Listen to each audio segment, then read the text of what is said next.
Yo, what's up guys? Welcome to another video. This time more attack on shield, how to play aggressive with Captain Falcon, how to actually approach on shield, more attacking fundamentals. Yeah, a little intro for the video.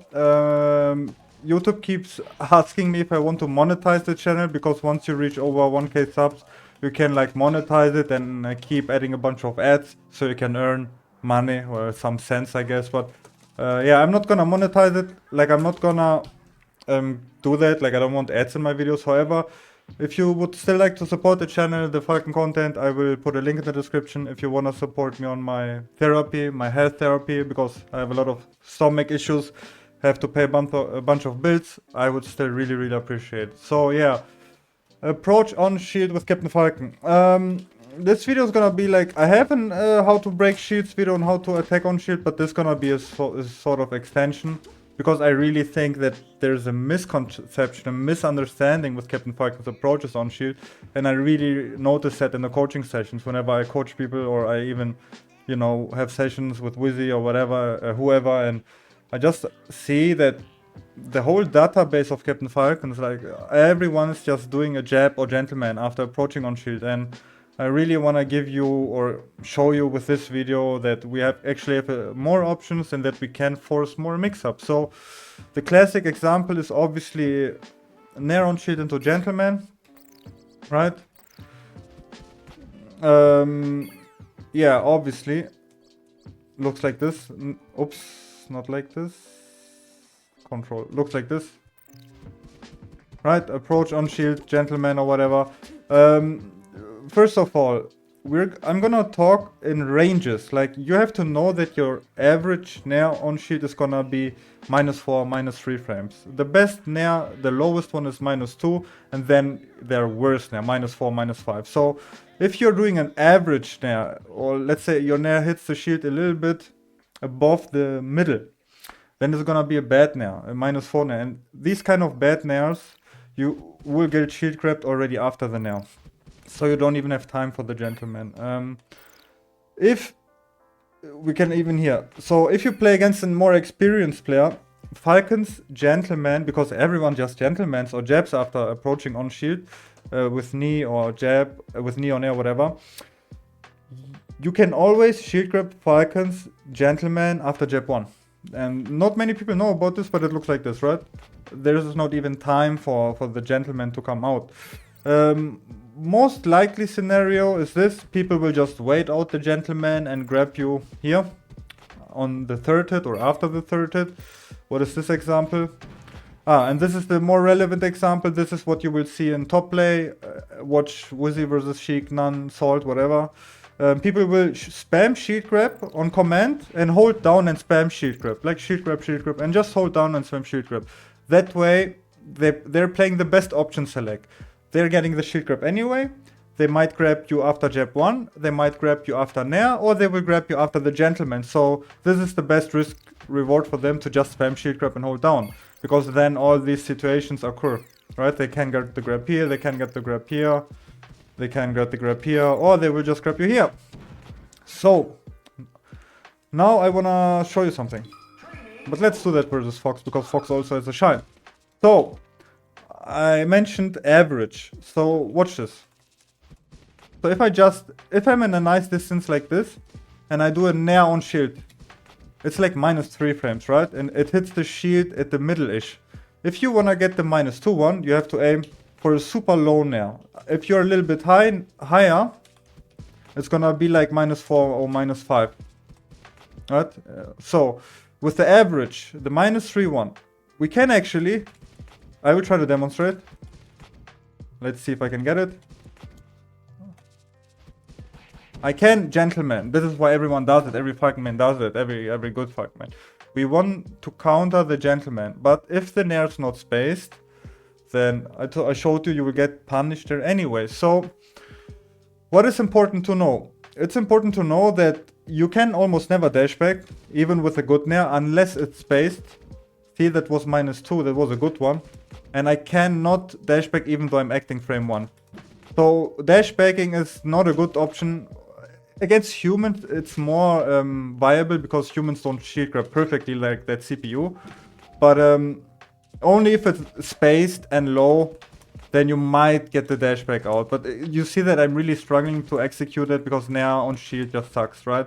So let me try to show. Yeah, it's just very, very unlikely to get a dash back versus a perfect shield grab here. So this is not a good option. Jab or Gentleman is an okay option.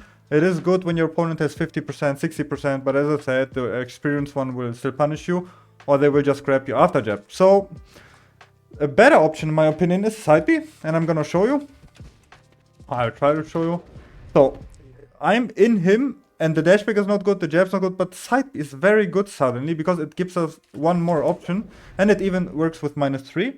It works with -2, and it's very hard for them to visually tell that you're able to use the side B. So the side B only doesn't work when I approach and I'm into him, completely into Fox. Then I can't get the side B out. But if it's spaced just a tiny bit, it doesn't have to be fully spaced, it just has to be a little bit spaced, then you can side B. And this is good because it gives us one more option, and it's hard for them to visually tell. It's not impossible. Now I want to talk about Neon Shield. So I think there's a misconception and a misunderstanding with Neon Shield. So people think that you need a low Neon Shield, which is +1, in order to get stuff like jab, side B, grab, whatever. So here's the thing about knee. Knee on shield or knee approach is by far the best approach on shield that you can do with Falcon. And I'm gonna show you why. So we're gonna talk about average again. So if you're a nice distance and you wanna approach, on average, you're never gonna be worse than -2. And the shield stun that they get from Neon Shield is way better for us than jab. Because I told you, jab or Nair 2, you always get punished. So watch this. -1. Oops, oh, my bad. 0. +1.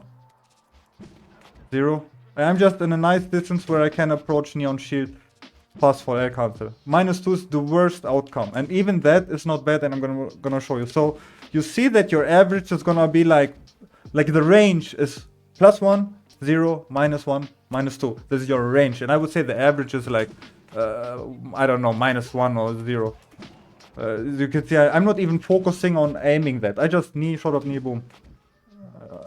Very, very good. So now it's not possible for them to visually tell if they could shield grab you or not. Because I can knee on shield into him and always side B. It's not shield grabbable. Watch this. It was 0 frames, right? Even with -2 frames this works. I'm in Fox with -2 frames and you can still get the side B out. It's not possible for them to visually tell if they should go for a shield grab or not. Obviously, if I jab, then they will do the shield grab, hold down shield grab thing where you get punished anyway. Like you would get punished there anyway, but here, they can not do that shield grab thing. So why is that relevant? It is relevant because if you would play against a Sheik, and Sheiks always do shield grab, hold down shield grab thing, and let's say you do the side B thing, it adds one layer of mix-up, because now, let's say they fall for it and you get a couple of openings, then they would have to say, alright, every time this Falcon approaches, he does a side B. So what they will do is, they will wait out for the side B to shield the side B and then shield grab you. But this gives you the layer to grab them, because they will stay in shield and wait for you to side B. Then you can just approach, shield, grab, approach, grab. So it adds one extra layer for us as a mix-up, because if we always play this, then there's no extra layer. You always get fucked. So this adds one extra layer. And also, if you approach with a knee, you have the benefit of finding the low knee or 0 frame knee or +1, and then you can just go for grabs yourself.